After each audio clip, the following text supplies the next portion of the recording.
Assalamualaikum warahmatullahi wabarakatuh. Alhamdulillah, asyhadu an la ilaha illallah wa asyhadu anna Muhammadar Rasulullah sallallahu alaihi wasallam wa ala alihi wa ashabihi amma ba'd. Langsung saja ya, kita mulai surat Asy-Syura juz 25, nomor suratnya berapa? 42, ayatnya 39. A'udzu billahi minasyaitonir rajim. Bismillahirrahmanirrahim. Walladzina dan orang-orang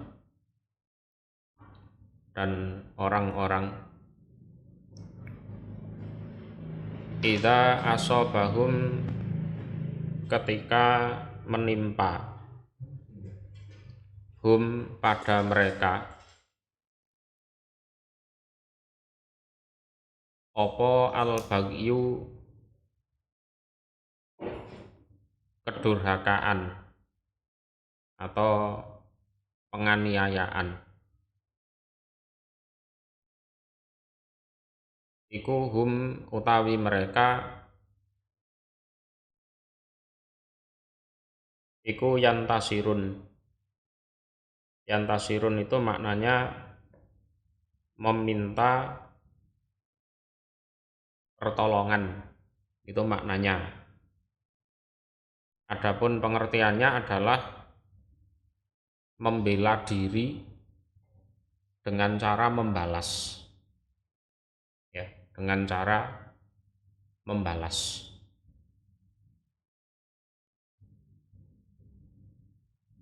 Dan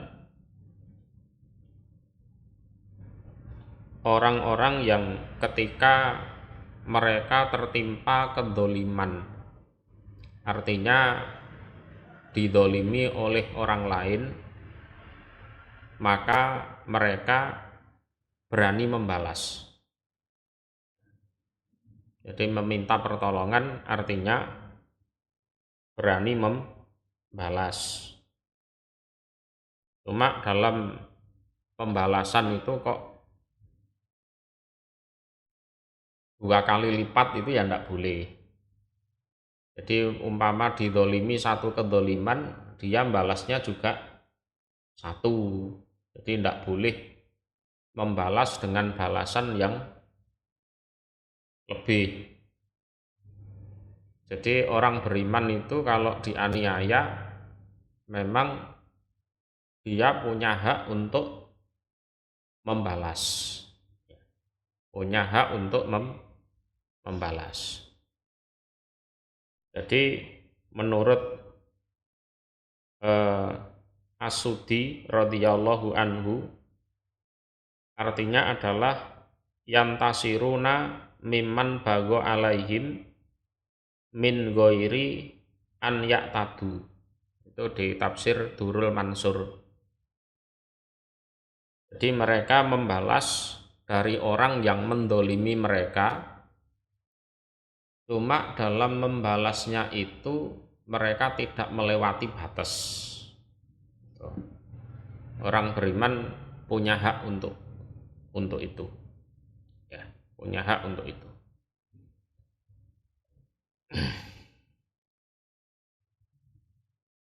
Cuma ayat ini nanti mansukh, ya, mansukh di ayat 41.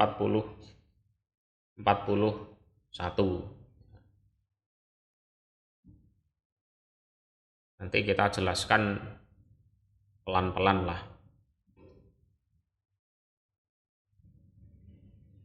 Yaitu wa jaza'u sayyi'atin, dan utawi balasan suatu kejelekan,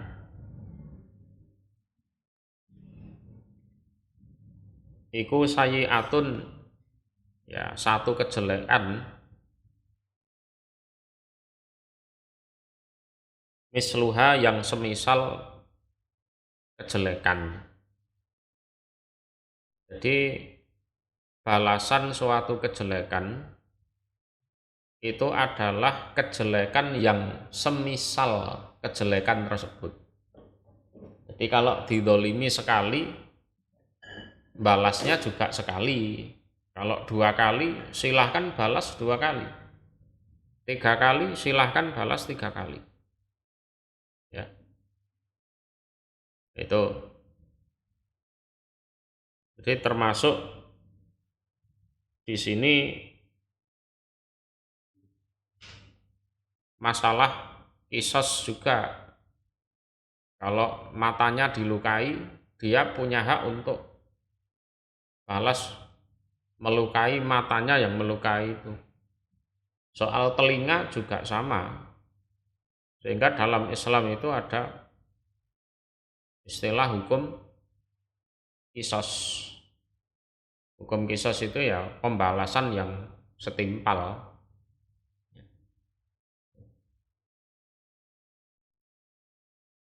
Bisa dipahami gini, paman maka barang siapa afa yang memaafkan, sopo man memaafkan dari orang yang mendolimi dia. Jadi memaafkan dari orang yang mendolimi dia. Jadi faman afa anid dolim wa aslaha, dan berbuat baik dia. Berbuat baik artinya bil afwi bainahu wa bainadh dolim. Jadi dia betul-betul memaafkan, terus hubungan baik dia dengan orang yang mendolimi itu tetap dijaga. Itu wa aslaha. Nah, jadi memaafkan dari kedoliman yang menimpa dia, kemudian dia tetap menjaga hubungan baik antara dia dan orang yang mendolimi. Iku fa'ajruhu, maka utawi pahalanya orang tersebut iku alallah, atas Allah. Nah ini berarti dia dapat pahala. Kalau dia membalas berarti impas, tidak ada pahalanya. Tapi kalau dia memaafkan dan tetap menjaga hubungan baik antara dia dan orang yang mendolimi, maka wajib bagi Allah untuk memberi dia pahala. Innahu, sesungguhnya Allah iku la yuhibbu, tidak senang sapa Allah al-zalimin, pada orang-orang yang zalim, pada orang-orang yang aniaya. Al-zalimin ini artinya adalah orang yang memulai kedoliman. Ya, orang yang memulai kedoliman. Itu Allah tidak senang pada mereka. Sehingga Allah memberikan hak kepada orang yang didolimi untuk membalas. Tujuannya apa? Ya untuk pelajaran bagi dia, agar nanti lain kali tidak mendolimi orang lagi. Karena memang Allah tidak senang pada orang yang melakukan kedoliman, artinya yang memulai mendolimi. Ini juga mansuh, nasihnya nanti ayat 41 ya, 41. Walaman, dan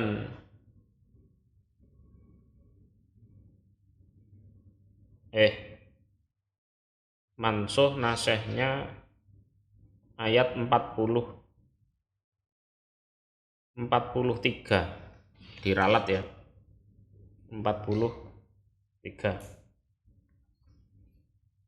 Walaman dan niscaya orang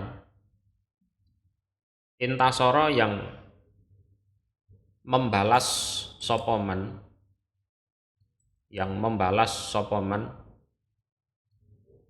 ba'da dzulmihi setelah penganiayaannya man,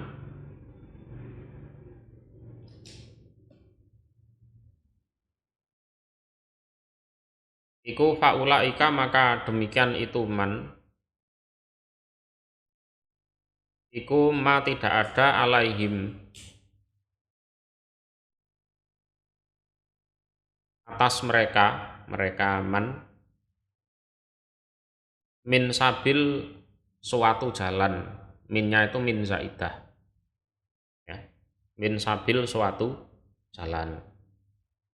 Dan niscaya orang yang membalas setelah dia didolimi,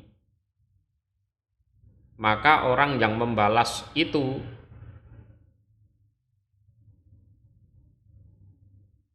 tidak ada jalan bagi dia untuk didolimi lagi. Misalkan si A mukul si B balas. Lah si A itu tidak boleh mukul si B lagi. Ya. Kalau si A boleh dipukul oleh si B karena dia memulai lebih dulu. Jadi niscaya orang yang membalas setelah dia didolimi, maka orang tersebut ya, bagi orang-orang itu tidak ada satupun jalan untuk didolimi lagi. Orang itu kalau dasarnya suka dolim, dia mukul orang yang dipukul bales.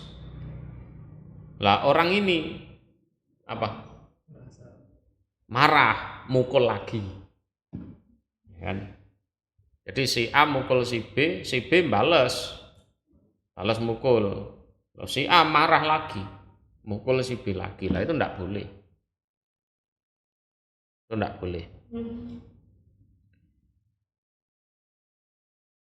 Jadi ayat 39 sampai ayat 41 ini ya. Ini adalah aslinya adalah masalah penganiayaan. Jadi bukan masalah kisos. Bila penganiayaan ini antar sesama orang beriman, maka ayat 39 sampai ayat 41 itu mansuh. Nasehnya adalah ayat 43. Ya, ini soal penganiayaan ya. Jadi bukan masalah kisos ya. Kalau penganiayaan ini dilakukan oleh sesama orang beriman, maka ayat 39 sampai 41 ini mansuh, nasehnya ayat 43. Tapi kalau yang menganiaya orang beriman ini adalah orang kafir, kan? Yang menganiaya orang beriman ini adalah orang kafir, maka ayat 39 sampai 41 ini juga mansuh, tapi nasehnya adalah sef. Ya, beda naseh. Mudeng. Sef.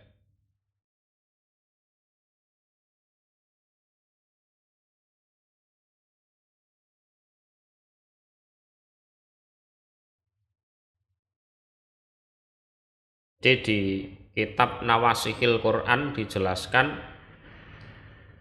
ikhtalafu fi hadhil ayah. Jadi dalam ayat ini memang para ulama itu berselisih. Fadhahaba ba'dul qailin bi annaha fil musyrikin ila annaha mansukhatun bi ayatis saif. Jadi ada sebagian ulama itu berpendapat atau punya madhab bahwa ayat ini berkaitan dengan orang musyrik. Kalau berkaitan dengan orang musyrik yang mendolimi orang beriman, ayatnya mansuh, lah sebagian nasihnya adalah saif.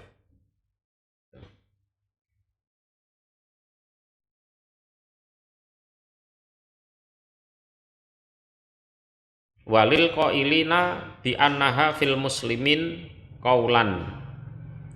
Al awal annaha mansukhatun bi qaulihi walaman sobaro wa ghafaro. Asura ayat 43. Faka'annaha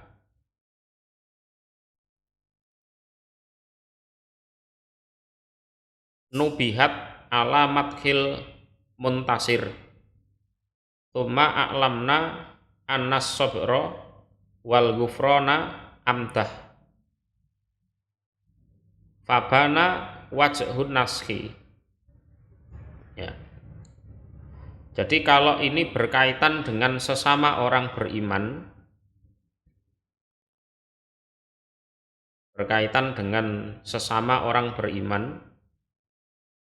ayat 39 sampai 41 itu mansuh, nasihnya ayat 43 walaman sobaro wa ghafaro. Jadi orang yang dianiaya terus membalas itu terpuji. Loh iya, orang yang dianiaya terus membalas itu terpuji. Loh iya, kok bisa? Pertama, dia menjaga harga dirinya. Bener nggak? Yang kedua, dia menegakkan keadilan.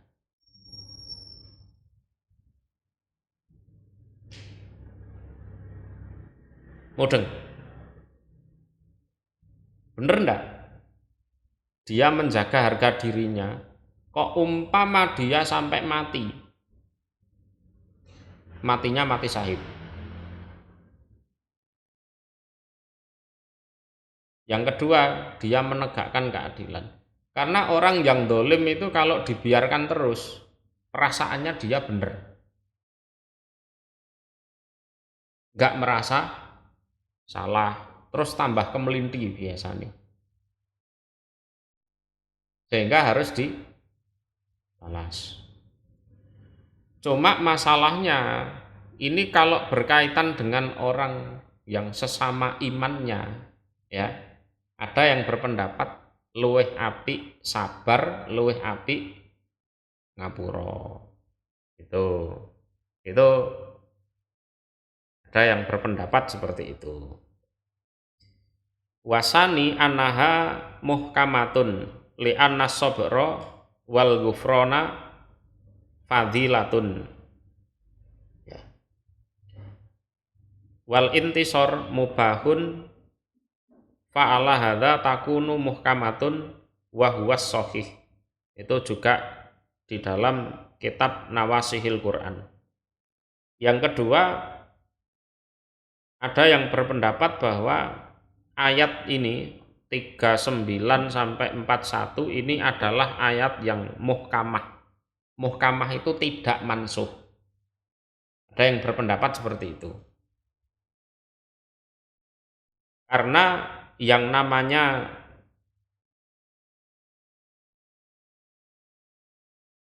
sabar dan mengampuni itu sifatnya hanya fadilah, keutamaan gitu loh. Sedangkan membalas itu adalah sesuatu yang diperbolehkan bagi orang yang dolimi. Nah ini, dan disimpulkan bahwa ayat tersebut tidak mansuh. Itu. Saya ulangi ya keterangannya biar lebih tertata ya. Saya ulangi penjelasannya biar lebih tertata. Gini, kalau kedoliman itu dilakukan oleh orang beriman kepada orang beriman, ya, itu penjelasannya ada dua. Penjelasannya ada dua. Pertama, ayat 39 sampai 41 itu mansuh. Nasihnya ayat 43. Ya. Ayat 43.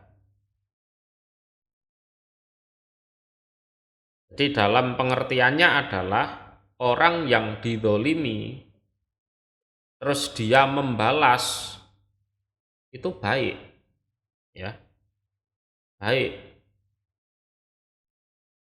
Kenapa? Dia menjaga harga dirinya. Yang kedua, dia menegakkan keadilan. Sebab orang yang dolim ini kalau tidak dibalas, nanti makin lama makin ngelunjak, makin kurang ajar. Ya kan? Terus kok seandainya terjadi resiko pada akhirnya dia dibunuh, itu loh, matinya mati syahid, membalas tidak apa-apa. Tapi kalau seandainya orang yang didolimi itu mau sabar dan mengampuni, karena memandang orang yang dolim itu bagaimanapun dia adalah orang beriman. Lah itu lebih baik. Nah, gitu loh. Karena wah sing dolimi aku iki ya padha imane, ya kan? Nah, sehingga ayat 39 sampai 41 mansuh. Itu pendapat yang pertama. Pendapat yang kedua adalah apabila ada orang mukmin menganiaya orang mukmin, maka orang mukmin yang dianiaya wajib untuk membalas. Ya. Wajib itu untuk membalas. Ya.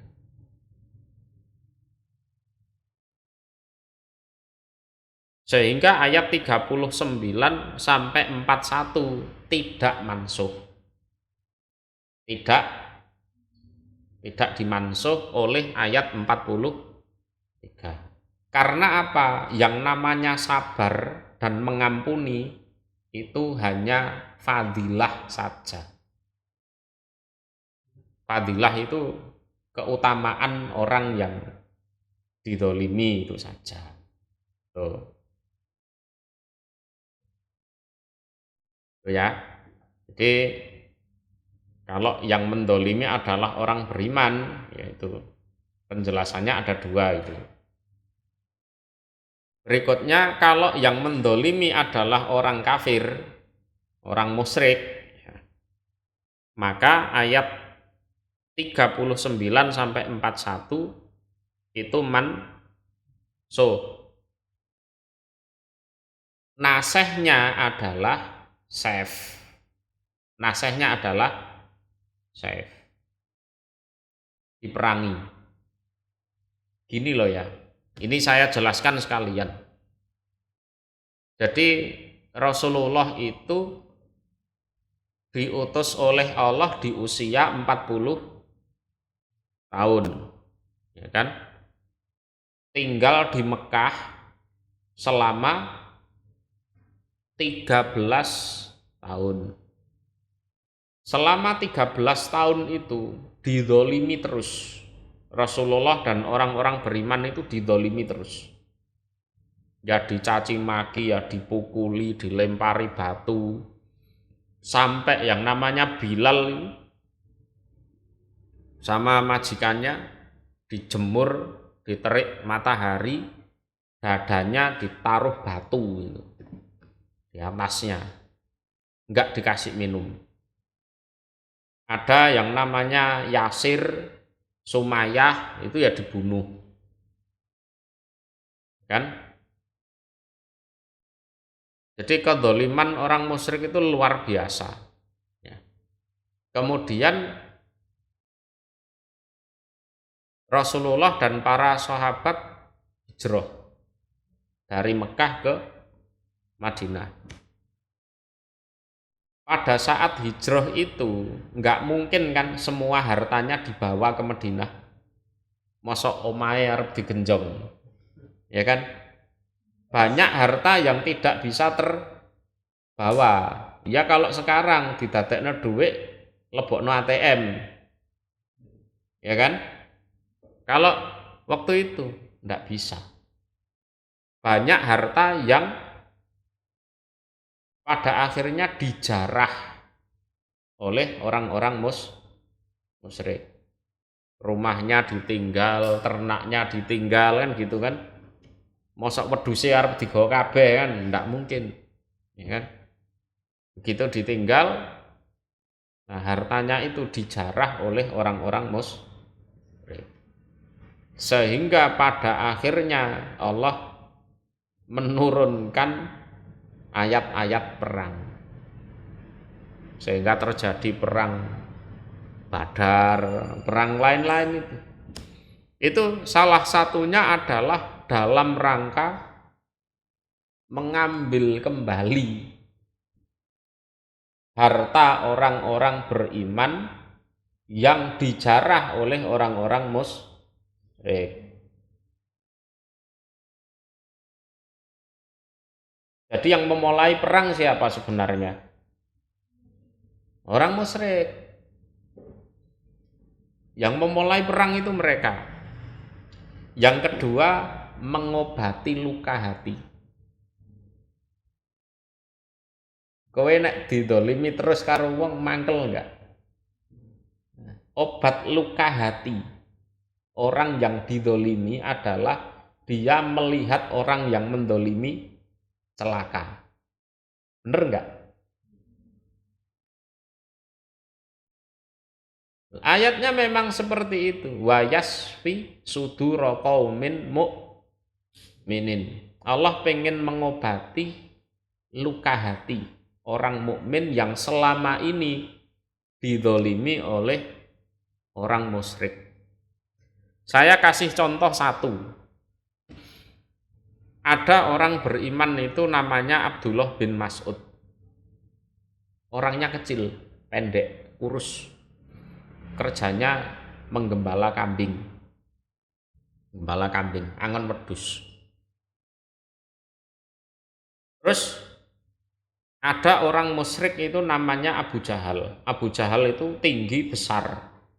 Jadi Abdullah bin Mas'ud itu berdiri, Abu Jahal itu duduk. Itu tingginya sama.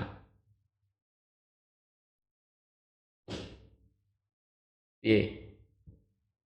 Lah, itu kalau Abu Jahal mendolimi siapa? Abdullah bin Mas'ud itu enggak nanggung-nanggung. Diilok-ilokno tukang angon wedhus melarat cilik cebol wis ngono. Itu biasa.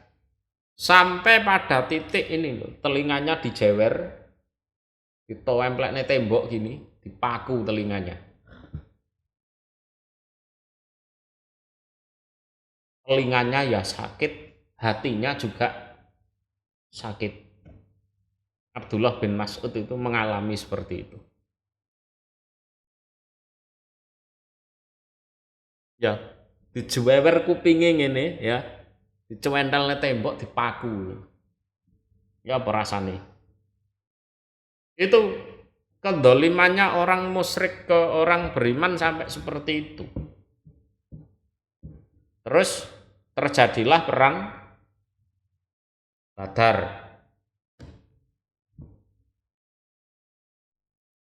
Abu Jahal itu kalah sama dua anak yang ABG, anak-anak Ansor, anak-anak Madinah gitu, yang nggak pernah ke Mekah. Dua anak itu tanya, sing jenenge Abu Jahal iki sing ndi sih? Itu, iko lu wonge. Oke, ayo gasak ae. Betul. Ya, dibuacok, ditusuk, ya. Abu Jahal itu saking sombongnya, lah ya aku ini tokoh di Mekah. Kok bisa-bisanya aku kalah sama anak-anak kecil dua ini? Ambruk. Ya kan? Terus dua anak ABG itu lapor ke Nabi. Nabi, Abu Jahal sudah kami habisi. Gitu. Hah? Tapi Nabi tahu Abu Jahal belum mati. Belum mati. Abdullah bin Mas'ud dipanggil. Sini. Karena Nabi tahu betul ini sakit hati betul sama Abu Jahal. Iko lho wonge sing dolimi awakmu wis kelenger ya. Eksekusinan. Ya, didatangi. Abdullah bin Mas'ud sendiri yang membunuh Abu Jahal. Yang merobohkan memang dua anak ABG Ansor itu tadi. Itu yang mengeksekusi adalah mengeksekusi mati ya Abdullah bin Mas'ud. Bukan soal apa-apa, soal sakit hati itu juga memang harus diobati. Dan orang yang sakit hati karena didolimi, obatnya adalah dia melihat atau kalau perlu bisa mengeksekusi sendiri orang yang mendolimi. Jadi orang beriman pada saat di Mekah, mereka memang betul-betul nggak punya harga diri, betul. Dizalimis, nggak karu-karuan. Gitu ya. Jadi bagaimanapun Islam tidak pernah memulai perang. Yang memulai perang adalah orang-orang musyrik. Kita kok sampai terjadi perang, gitu kan? Orang beriman kok sampai melakukan perang karena mereka dalam rangka membalas suatu kedoliman. Oke, bisa dipahami? Ya, bisa dipahami ya. Inama sejatinya asabilu utawi jalan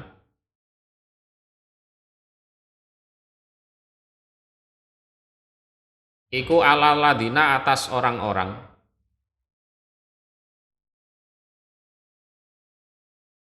yatlimuna yang mendolimi mereka anasa pada manusia. Jadi sejatinya jalan untuk dibalas itu loh, itu adalah atas orang-orang yang mendolimi manusia. Jadi orang kalau sudah berani mendolimi orang lain, maka Allah membuka jalan bagi orang lain untuk membalas kedoliman orang tersebut.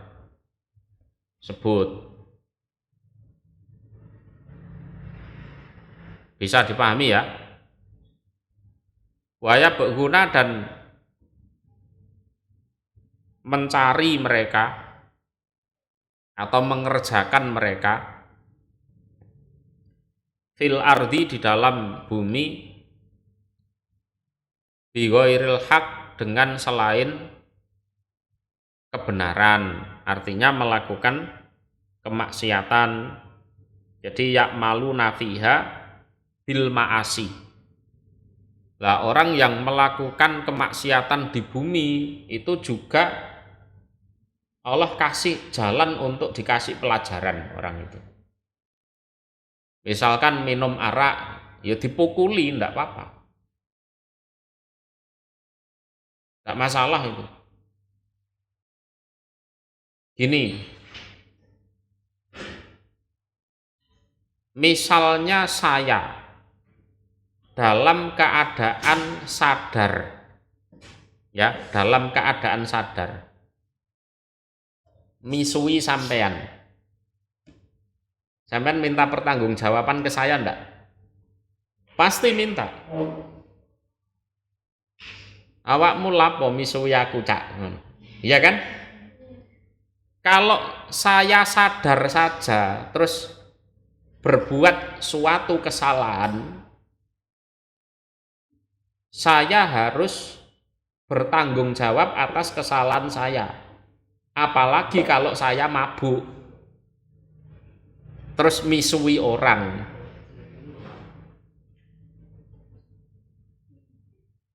Mudeng. Ya, mabuk saja itu sudah layak dikasih pelajaran, apalagi sampai ganggu orang, sampai misui orang, kan gitu. Bisa dipahami ya. Jadi orang yang Allah kasih jalan untuk dibalas kedolimannya, pertama adalah orang yang memang mendolimi orang lain lebih dulu. Tuh. Yang kedua, dia melakukan suatu kemaksiatan di bumi. Jadi waya baguna fil ardi bi ghairil haq. Dia melakukan sesuatu yang tidak benar di dalam bumi, artinya melakukan kemaksiatan.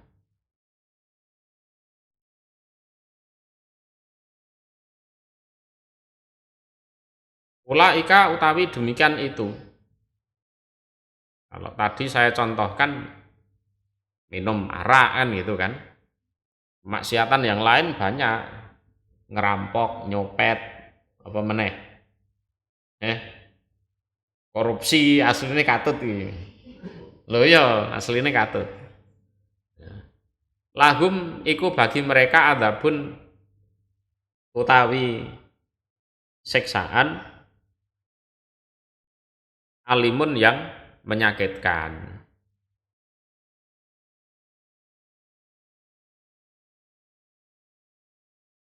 Kalau jambret, nyopet, korupsi itu hukumannya apa? Enggak. Yang potong tangan hanya mencuri. Loh, definisi mencuri apa? Mengambil barang secara diam-diam dengan tidak diketahui oleh pemilik barang.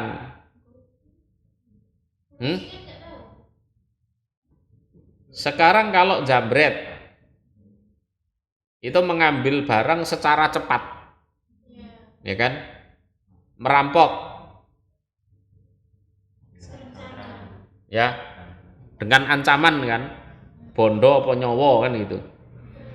Kalau korupsi itu kan ibarat si A pengen ngasih uang ke si C lewat si B. Lah oleh si B disunat, dipotong. Tahu, si A pengen ngasih uang ke si C lewat si B, uangnya 1 M misalkan, lah nyampe ke si C cuma 500 juta, yang 500 dikantongi oleh si C. Mencuri bukan? Bukan. Korupsi ya korupsi, beda dengan mencuri. Kalau mencuri itu ada hukum had dari Allah langsung. Asariku wasarikotu faktou aidiyahuma. Ya, pencuri laki-laki atau perempuan silahkan dipotong dua tangan. Kalau selain pencurian, itu yang menentukan hukum adalah ulil amri. Boleh itu langsung dihukum mati, boleh. Jadi tidak ada keterkaitan dengan pencurian karena beda kasus.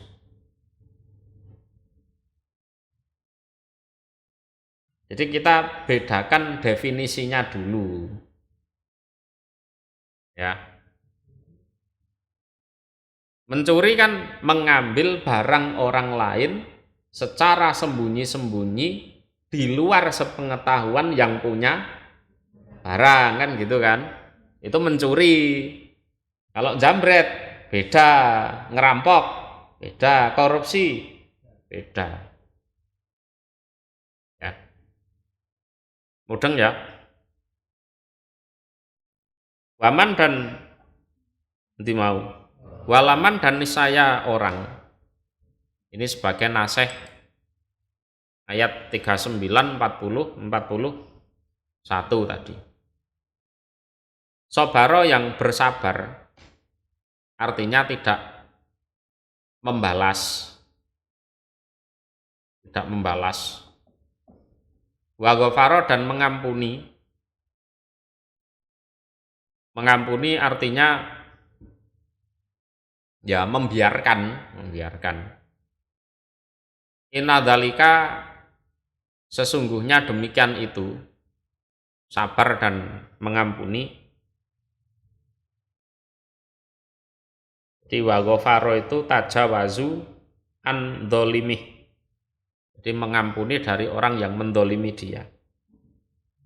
Iku lamin asmil umur niscaya dari tetapnya beberapa perkara.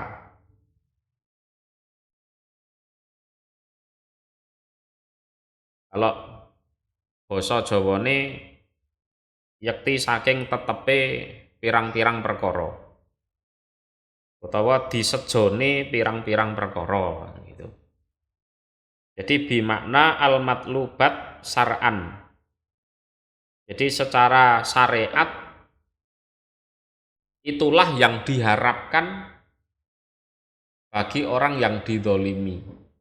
Kalau mampu sabar mengampuni, lah itu yang lebih baik. Kalau membalas itu terpuji. Loh. Karena membalas itu satu menjaga harga diri, menjaga nama baik, ya, terus ngasih pelajaran juga gitu kan. Seperti sudah dijelaskan tadi. Di lamin asmil umur ada juga yang menjelaskan min khairil umur, dari baiknya beberapa perkara. Waman dan barang siapa yudlil yang menyesatkan sapa Allahu Allah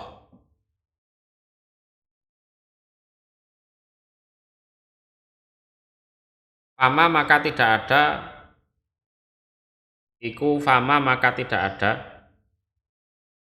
lahu iku bagi orang min waliyin utawi kekasih. Min itu min zaidah, utawi kekasih artinya satu pun kekasih yang bisa memberi petunjuk. Jadi barang siapa yang disesatkan oleh Allah, maka tidak ada bagi dia satupun kekasih yang bisa memberi petunjuk. Mim ba'dih dari setelah disesatkan. Mim ba'dih dari setelah disesatkan oleh Allah. Jadi orang itu kalau qadarnya sesat itu ya gimana ya, ilmunya ya ndak berguna, wis kabeh ora kanggo ya. kepandaiannya ya ndak berguna, hafalnya pada Quran ya nggak berguna. Gitu. Dalam sejarah yang bunuh Ali bin Abi Thalib itu hafal Quran. Wong arep budal salat subuh ning dalan iki sok dipateni. Kan? Gitu. Watara dan melihat kamu Muhammad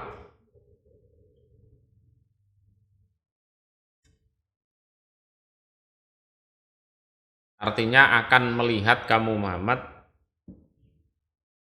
adzolimin pada orang-orang yang dolim, pada orang-orang yang dolim, artinya orang kafir. Jadi dolim itu wat usai fi ghairi mahallih. Jadi menempatkan sesuatu tidak pada tempatnya. Lama ro'au ketika melihat mereka al-adzaba pada siksa itu besok di hari kiamat. Yakuluna seraya berkata mereka orang-orang dolim, hal apakah ila maroddin pada kembali, ila maroddin iku pada kembali ke dunia maksudnya, min sabil utawi jalan, minnya ini min zaidah,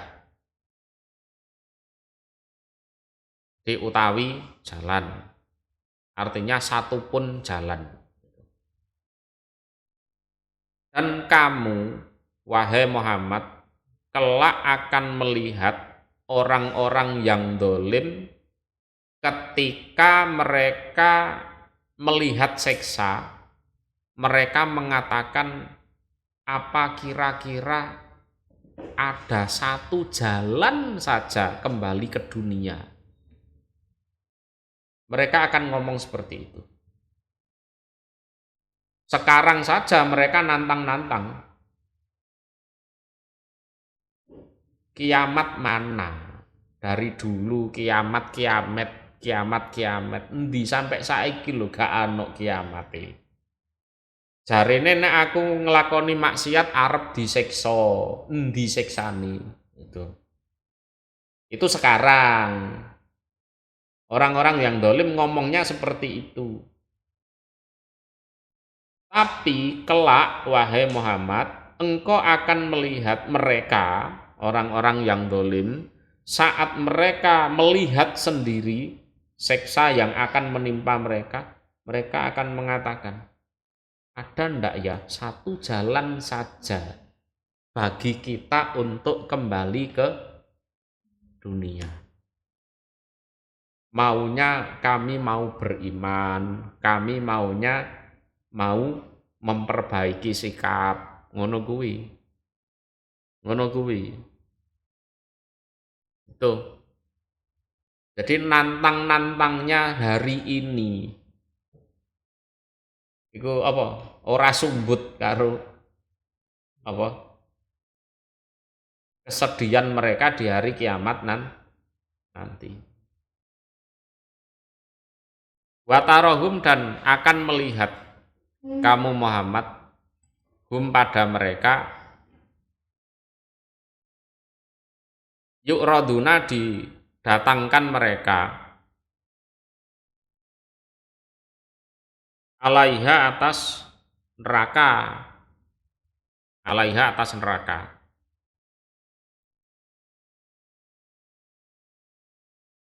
qasiin seraya orang-orang yang bahasa Jawanya itu DP memelas ya, memelas qasiin DP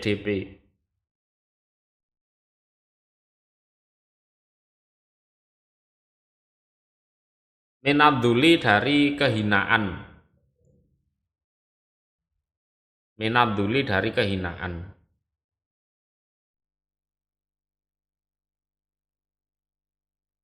Yang duruna memandang mereka, memandang pada neraka.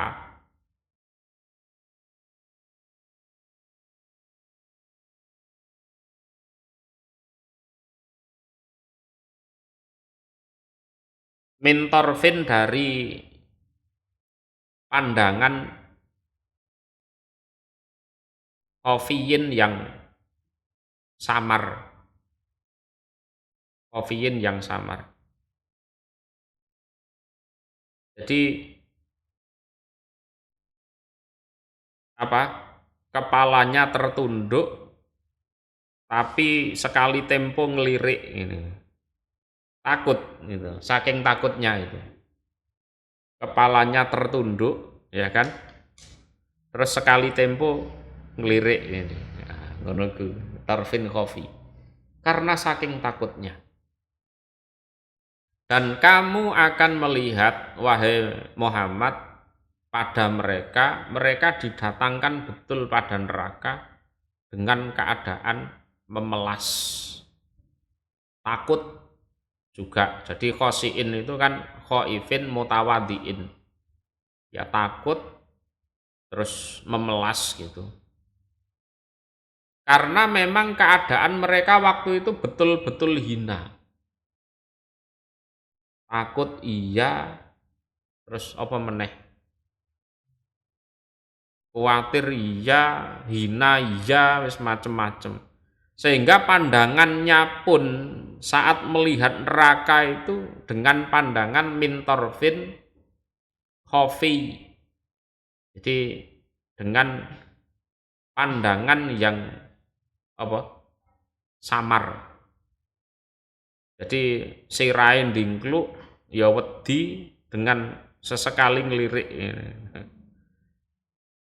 Ya kayak nek ana wong diintimidasi ngono ya kan. Nah, itu ketakutan. Waqala dan berkata,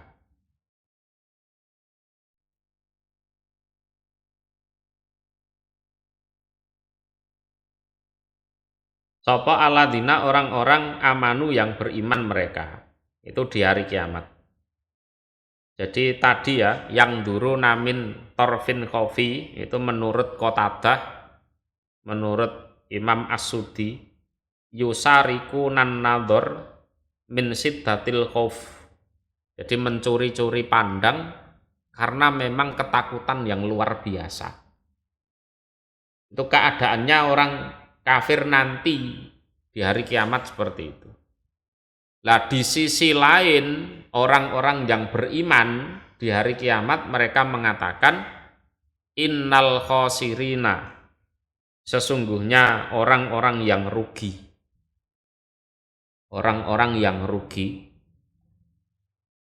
itu adalah aladina orang-orang khosiru yang merugikan mereka. Anfusahum pada diri mereka, artinya diri mereka sendiri. Wa ahlihim dan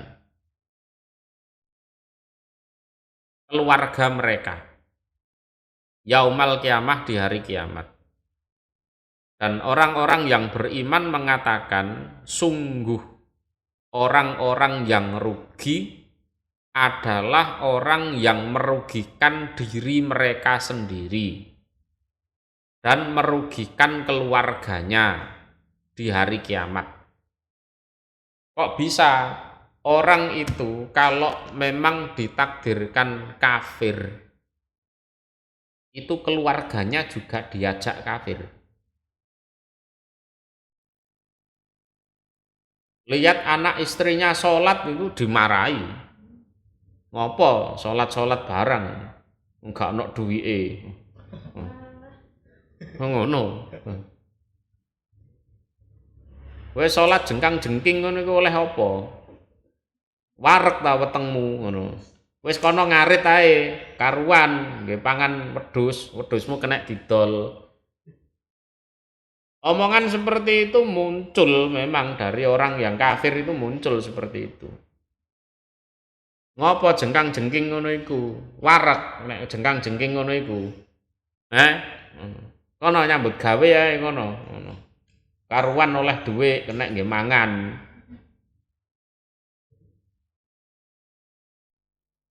Nah,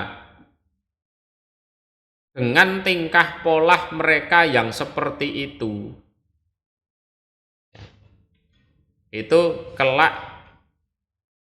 di hari kiamat mereka mendapat stempel mereka adalah orang yang merugikan diri mereka sendiri, merugikan keluarganya.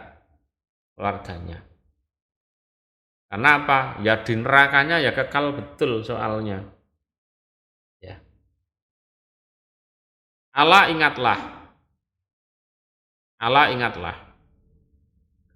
Inna dolimin, sesungguhnya orang-orang yang dolim, artinya orang-orang yang kafir, iku fi adabin, di dalam siksaan, mukimin yang tetap. Ingatlah orang-orang yang dolim, yang kafir itu tadi, itu ada di siksaan yang tetap. Wa makana, dan tidak ada.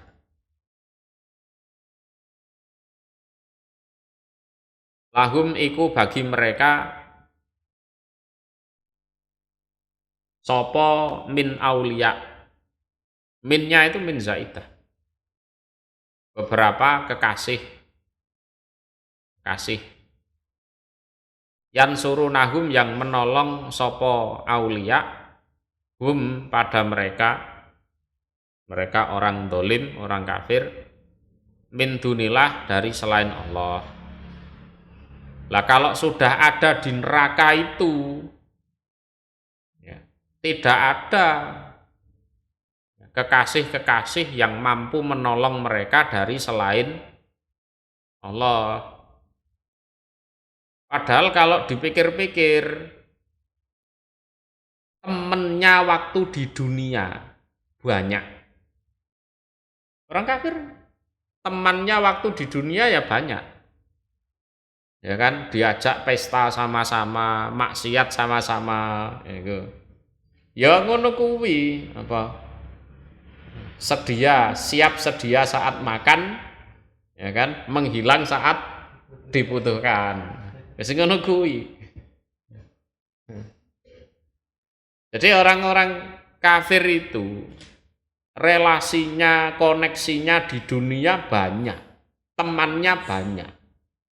Tapi pada saat orang kafir nanti masuk neraka betul, disiksa oleh Allah betul, teman-temannya, kekasihnya, penolong-penolongnya waktu di dunia ndak ada semua. Jangankan hanya temannya, koneksinya, yang mereka sembah waktu di dunia itu loh, ndak bisa menolong. Nah, orang kafir nyembah selain Allah kan tujuannya biar ditolong kan sama yang disembah itu. Tapi nyatanya ya enggak bisa. Enggak bisa. Waman, dan barang siapa yudlil, yang menyesatkan sapa Allahu Allah,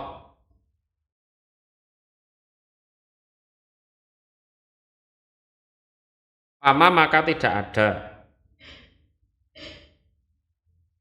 lahu iku bagi man min sabil, utawi jalan. Minnya min zaidah. Jalan di sini kalau di dunia adalah jalan menuju kebenaran, ndak ada. Kalau di akhirat jalan menuju surga juga tertutup, ndak ada. Nah, siapapun yang disesatkan oleh Allah, maka tidak ada satupun jalan bagi dia. Jadi di dunia nyari kebenaran itu ya nggak ketemu sampai dia mati. Terus di akhirat pengen lari dari neraka, pengen masuk surga, ya nggak ketemu jalannya. Nggak ketemu jalannya. Padahal nggon ngaji itu ya mong tonggone ngono tok jane kadang. Loh, karena memang disesatkan. Teman-temannya rajin ngaji. Ya kalau memang dia disesatkan, dia sendiri yang tidak mau.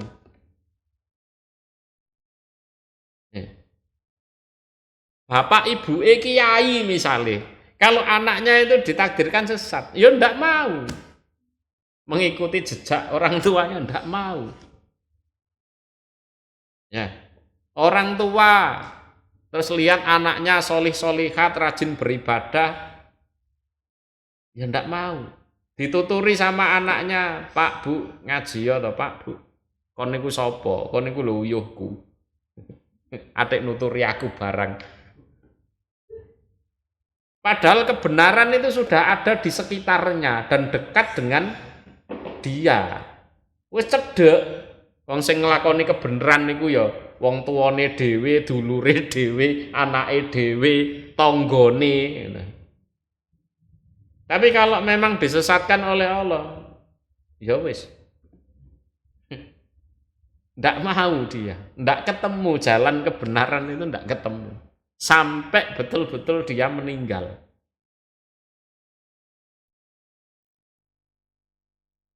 Hidup di komplek yang religius. Sampai begitu loh ya. Kalau memang dia disesatkan, ya dia sendiri itu yang tidak religius. Lah wis nemen ya. Wis nemen ngono kuwi. Ya. Diajak oleh siapapun dengan dukungan penuh. Ngaji yo nak, ya, engko tak kei duit, tak kei sepeda motor, apa meneh? Ngono iku sepeda motore gak ngaji, ge balapan. Iya kan? Ya memang ndak dapat hidayah mau apa? Mau didukung orang satu dunia. Dia tidak akan ketemu jalan kebenaran kalau memang Allah menyesatkan. Istajibu mengabulkanlah kalian. Nah, oke. Mari dinasehati, awake dhewe dikongkon. Nah, kan ngono Gusti Allah enak ya. Dituturi sik, mari ngono dikongkon. Istajibu mengabulkanlah kalian. Lirabbikum pada Tuhan kalian. Mengabulkan berarti sebelumnya ada permintaan atau undangan, ya bener kan? Kita diperintah oleh Allah istajibu lirabbikum, kabulkanlah untuk Tuhan kalian. Berarti sebelumnya kita sudah diajak, kita sudah diarahkan untuk ibadah pada Allah, untuk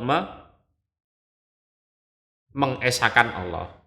Lah ajakan itu supaya kita kabulkan. Ya. Mingkobeli dari sebelum an yaktiya jika datang. Apa yaumun suatu hari.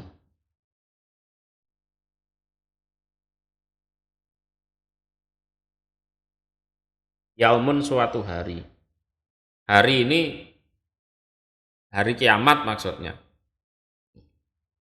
Lama roda yang tidak ada penolakan lahu bagi hari minallah dari Allah. Tidak ada penolakan bagi hari tersebut dari Allah. Artinya mau tidak mau hari itu pasti akan terjadi tidak bisa dicegah, tidak bisa ditolak. Memang itu kehendaknya Allah seperti itu. Hari kiamat.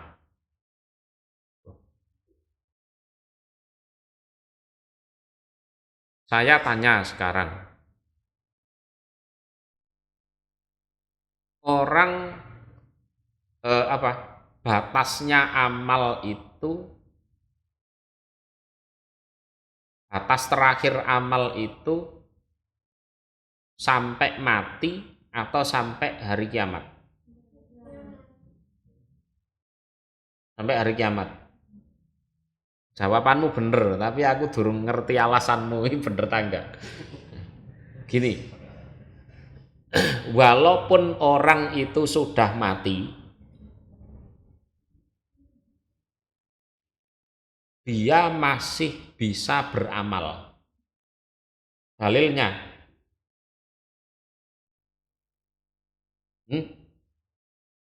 contoh dalilnya, idza mata ibnu Adam ingkotoa anhu amaluh.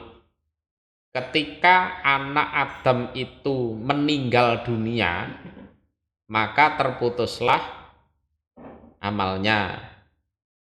Ada pengecualian enggak? Ada, kecuali tiga hal. Pertama, al ilmu yuntafa'u, di ilmu yang bisa diambil manfaatnya. Yang kedua, waladun solihun yad'ulah, anak yang solih yang mendoakan orang tua. Yang ketiga, sodakotun jariyah. Berarti wong mati kuwi masih ada kemungkinan dapat kiriman pahala, asal dia bergelut di tiga hal itu semasa hidupnya. Ngono ya. Berarti cara anak misalnya mengamalkan sesuatu yang baik, diniati untuk orang tuanya yang sudah meninggal, bisa enggak? Oh bisa, bisa ya. Pokoknya solih. Nek anake ora solih ora mungkin iso ngono. Wong donga nggo awake dhewe ora gelem. Ngamal nggih wong tuwane ora mungkin. Kan ngono kan. Nah itu. Jadi sebelum jika datang suatu hari, hari ini adalah hari kiamat yang mana hari kiamat itu tidak bisa ditolak. Karena itu memang kehendaknya Allah. Ya. Padha wae nek dosa ya ngono. Kowe nglakoni dosa, mati ternyata dosane iku dicontoh karo wong-wong. Wah, akeh nek ngono. Makane sing hati-hati. Kan.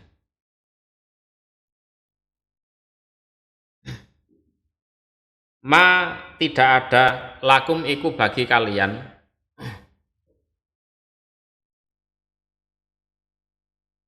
min maljain utawi tempat mengungsi. Tempat mengungsi artinya ya tempat berlindung. Yauma idzin di hari itu. Kalau di hari kiamat sudah tidak bisa sembunyi, berlindung dimanapun tidak bisa. Ya nek kowe wayahe upacara ning sekolahan, berhubung males upacara, ndelik nang jeding. Iso ngono kuwi iso. Tapi nek ning dina kiamat ora iso ngono kuwi ora iso. Kan? Wama dan tidak ada lakum iku bagi kalian min nakirin utawi pengingkaran.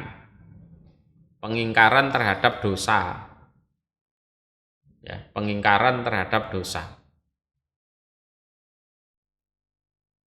Kalau di dunia bisa cari kambing hitam. Oh, bukan saya. Cari alibi. Padahal dia pelakunya.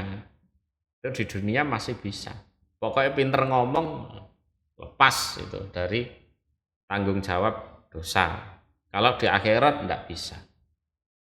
Jadi yang mana tidak ada bagi kalian di hari itu tempat mengungsi, tempat berlindung, tempat sembunyi, tidak ada. Dan juga tidak ada bagi kalian suatu pengingkaran.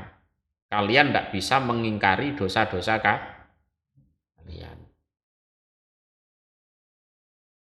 Cukup dulu ya.